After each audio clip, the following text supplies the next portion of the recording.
आदरणीय महाबल मिश्रा जी, विनय मिश्रा जी, हमारे तीनों काउंसलर्स और यहाँ पे इतनी बड़ी संख्या में आए हुए मेरे सारे प्यारे बहनों, भाइयों, माताओं, बुजुर्गों, बच्चों, आप सब लोगों को मेरा नमस्कार, सबको मेरा प्रणाम। सबसे पहले माफी मांगता हूँ, मैं लेट हो गया आने में। मैं नांगलोई गया था, वहां से सीधे आ रहा हूँ। नांगलोई में एक दुकान वाले के यहाँ फायरिंग हो गई। उसने बेचारे ने सवेरे 8 बजे दुकान खोली, 9:15 बजे 2 आदमी आए मोटरसाइकिल पे और उसकी दुकान पे धड़ाधड़ फायरिंग करके भाग गए। इस घटना को महीना 1.5 महीना हो गया। उन 2 लोगों को तो पुलिस ने पकड़ लिया, पर उन 2 लोगों को किसने भेजा? असली तो दोषी वही है, मास्टरमाइंड है, उसको कोई नहीं आज तक नहीं पकड़ा। मैं आज उनसे मिलने के लिए गया था उनकी दुकान पे। दोस्तों, मुझे जान के दुख हुआ, आश्चर्य हुआ। वहां पे इतने सारे बीजेपी वाले इकट्ठे हो गए, इतने इकट्ठे हो गए, मेरे को वहां उसकी दुकान तक नहीं जाने दिया। मेरे को रास्ते में मेरी गाड़ी रोक ली बीजेपी वालों ने। उस दुकान वाले को बेचारे को खुद चल के मेरी गाड़ी तक आना पड़ा, वहां मेरे से वो मिलके गया। मैं अमित शाह जी को कहना चाहता हूं, अमित शाह जी, केजरीवाल को रोकने से क्या होगा? क्राइम रोको, अपराध रोको। आज दिल्ली की कानून व्यवस्था, दिल्ली पुलिस हमारे अंडर में नहीं आती, अमित शाह जी के अंडर में आती है, होम मिनिस्टर के अंडर में आती है। आज दिल्ली का क्या हाल बना दिया इन लोगों ने। सरेआम गोलियां चल रही हैं दिल्ली की सड़कों के ऊपर। अखबार उठा के देख लो, टीवी खोल के देख लो, पता चलेगा सरेआम गोलियां चल रही हैं चारों तरफ। 1990 के दशक में मुंबई में अंडरवर्ल्ड हुआ करता था। अंडरवर्ल्ड के डॉन होते थे और गैंग वॉर होता था मुंबई के अंदर। ऐसे लगता था घर से बाहर नहीं निकल। वही हाल इन्होंने दिल्ली का कर दिया। गलत तो नहीं कह रहा भाई साहब?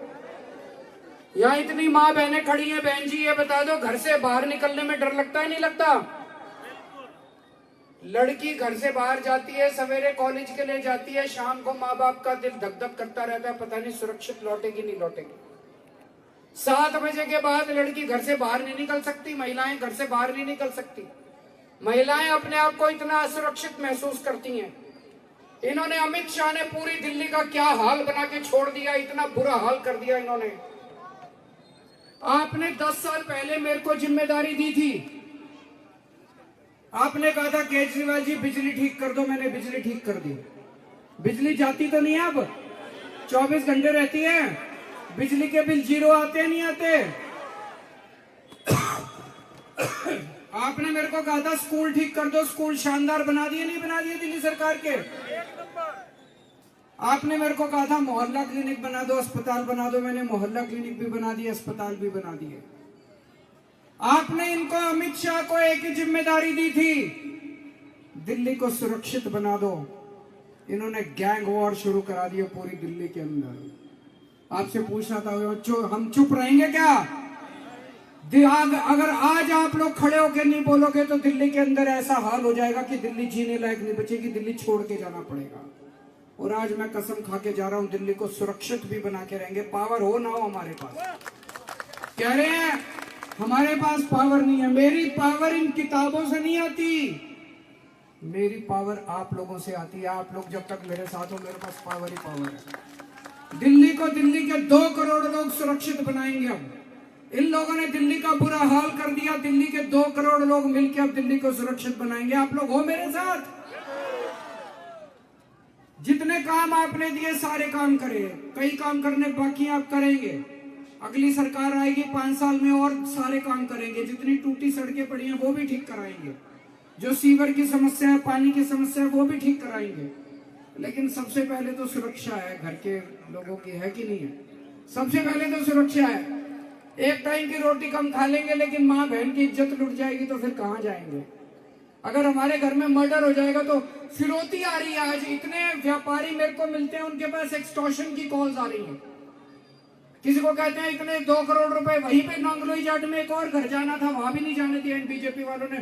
उनके घर में फिरौती की कॉल आई है, 2 करोड़ रुपए दे दो नहीं तो तुम्हारे बच्चे को उठा लेंगे। कहां जाए आदमी? कहते हैं पुलिस वालों के पास जाओगे तो तुमको छोड़ेंगे नहीं। आदमी पुलिस वालों के पास जाने लायक भी नहीं बचा। क्या हाल कर दिया इन्होंने। ठीक करेंगे इसको, करोगे कि नहीं करोगे? आंदोलन करना पड़ा तो करोगे कि नहीं करोगे? अब आज हम पदयात्रा के लिए चलेंगे। मैं आगे आगे चलूंगा, आप सब मेरे पीछे पीछे चलोगे और सबसे मिलते हुए चलेंगे जितने लोग मिलेंगे। भारत माता की